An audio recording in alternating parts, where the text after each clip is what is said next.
નમસ્કાર દર્શક મિત્રો, આશા ન્યૂઝ ગુજરાતીમાં આપનું સ્વાગત છે। સમાચારમાં વાત કરીએ તો જાંબુઘોડા તાલુકામાં મનરેગા કૌભાંડનો મામલો। તાલુકાના 26 સરપંચ અને લાભાર્થી ભેગા થયા। સરપંચો દ્વારા અમિત ચાવડાને રૂબરૂ કામો બતાવવા માટે કરી અપીલ। સ્થાનિક સરપંચ સાથે રહીને કામો બતાવશે। કોંગ્રેસે કરેલા આક્ષેપોને સરપંચોએ નકાર્યા। વારંવાર કોંગ્રેસ દ્વારા જાંબુઘોડા તાલુકાને ટાર્ગેટ કરવામાં આવી રહ્યા છે। બીટીવી દ્વારા ખાંડીવાવ અને કરા પંચાયતમાં કર્યું રિયાલિટી ચેક। લાભાર્થીને સાથે રાખી ચેક કર્યા। કુવા, સંરક્ષણ બોલ, પેવર બ્લોક અને કેટલશેડ જોવા મળ્યા। લાભાર્થી દ્વારા સ્થળ પર કામ કર્યું હોવાનું જણાવ્યું। આક્ષેપ બાદ મામલો ગરમાયો। કકરોલિયા ખાંડિયાવ ગામ છે,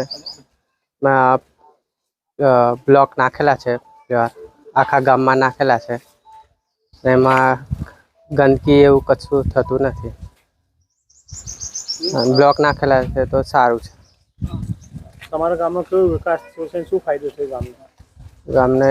સારો એવો વિકાસ થયો છે અને ફાયદો થયો છે। શું ફાયદો થયો? બ્લોક નાખવાથી શું ફાયદો થયો તમને? કીચડ નહીં થતું, ગંદકી નહીં થતી। શું નામ તમારું? બારિયા નિમેશભાઈ દિનેશભાઈ। મારું નામ રાઠવા રાજુભાઈ ભગલાભાઈ છે। ગામ ખાંડીવાવ, કકરોલિયા ફળિયું। અને અમારા ગામમાં પેવર બ્લોકનું બહુ સારામાં સારું કામ થયું છે અને દરેક જગ્યાએ થયું છે, ઘરે ઘરે થઈ ગયું છે। અને એનાથી અમારે બધું જે ચોમાસામાં આમ તેમ કીચડ થતું હતું ને અને જે તકલીફો પડતી હતી એ બહુ સારું થઈ ગયું છે।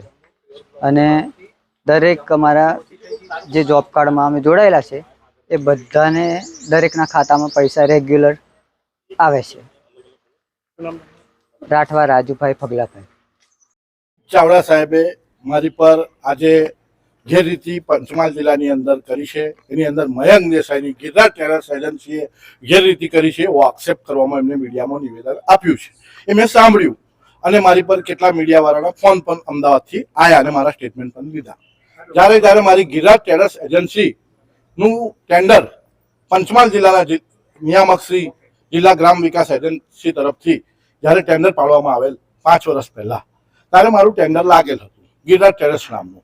એ ટેન્ડર મને લાગી ગયા પછી મને અહીંથી ઓર્ડર આપવામાં આવ્યો। એની અંદર 80% આઇટમના મટીરિયલ સપ્લાય, આ ટેન્ડર જે હતું તે સમજી લો બરાબર તમે લોકો વાત, સિમેન્ટ સપ્લાય કરવાનું હોય, પથ્થર સપ્લાય કરવાનું હોય, કપચી સપ્લાય કરવાનું, એનું ટેન્ડર હતું। નહીં કે કામ કરવાનું, નરેગાનું કોઈ કામ નો કોન્ટ્રાક્ટ આપવામાં આવતો નથી, આ એક પોલિસી છે।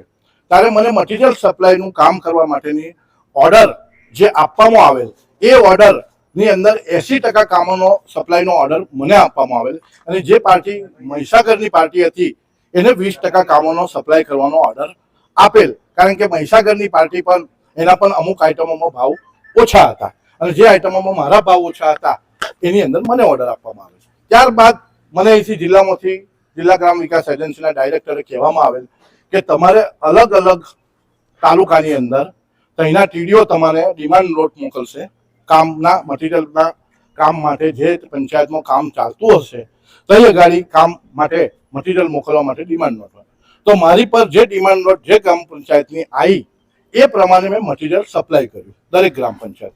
આ વસ્તુ બહુ જૂની છે, 5 વર્ષ પહેલેની 17ની અંદર આ ટેન્ડર પડેલું છે। તમે સાંભળી લો બરાબર પહેલા વાત, આ જૂની વસ્તુને નવી બનાવી છે આ લોકોએ। તો એ ટેન્ડર 17ની અંદર જ્યારે પડેલું ત્યારે મેં એની અંદર મટીરિયલ સપ્લાય કરતો હતો। એ મટીરિયલ સપ્લાય કર્યું અને દરેક ગ્રામ પંચાયતના તલાટી સરપંચીઓના પ્રમાણપત્ર પણ મારી પર પાસે છે, આજે હયાત છે। એ બધું જ મારી પાસે ફાઇલો છે, એના મને ગુણવત્તાભેર અમને માલ મળી ગયેલ છે। એ ગ્રામ પંચાયતના સરપંચીઓ અને તલાટી કમ મંત્રીઓએ મને પ્રમાણપત્ર આપેલા છે। ત્યારે આ કોંગ્રેસના આગેવાનો મારી પર ખોટો અમિત ચાવડા સાહેબને ઉદયસિંહ બારિયા જાંબુઘોડા તાલુકાના છે, જેઓ 22 વર્ષથી ધારાસભ્ય હતા જાંબુઘોડાની અંદર। હું 1995થી ભારતીય જનતા પાર્ટીનો યુવા મોરચાના મહામંત્રી તરીકે કામ કરી રહ્યો। જાંબુઘોડા તાલુકો બેઠો કર્યો, કોંગ્રેસને પછડાટ આપી, કોંગ્રેસનો ગઢ જાંબુઘોડા તાલુકો એટલે કોંગ્રેસનો ગઢ ઉદયસિંહ બારિયા પણ જાંબુઘોડા તાલુકા। એ ઉદયસિંહ બારિયાને મારી પર પહેલેથી ખાર છે। એ ખારને લીધે એમને અગાઉ પણ અનેક અરજીઓ, અનેક તપાસો મારી સામે કરાઈ છે। એ અનેક અરજીઓ ને અનેક તપાસો પૂરી થઈ ગયેલ છે, જેની અંદર એ બિલકુલ ખોટી વાત છે એ સાબિત થયેલું છે. લોકપાલ શ્રીએ પણ જજમેન્ટ આપેલું છે. અમારા પંચમહાલ જિલ્લાના જે લોકપાલ હતા એ લોકપાલે પણ મને ઓર્ડર આપેલો છે કે તમારી આ જે મટીરિયલ સપ્લાય એજન્સીને જે કામો સપ્લાય કર્યા છે, જે મટીરિયલ સપ્લાય કર્યું એ બરાબર છે. ત્યારે ઉદયસિંહ બારિયાએ અમિત ચાવડા મારફતે જે આજે ખોટો આક્ષેપ કરાયો એ બિલકુલ વાતને હું વખોડી કાઢું છું અને આવનાર સમયમાં હું કોર્ટના દ્વારે જઈને માનહાનિનો ગુનો દાખલ કરવા પણ જઈ રહ્યો છું.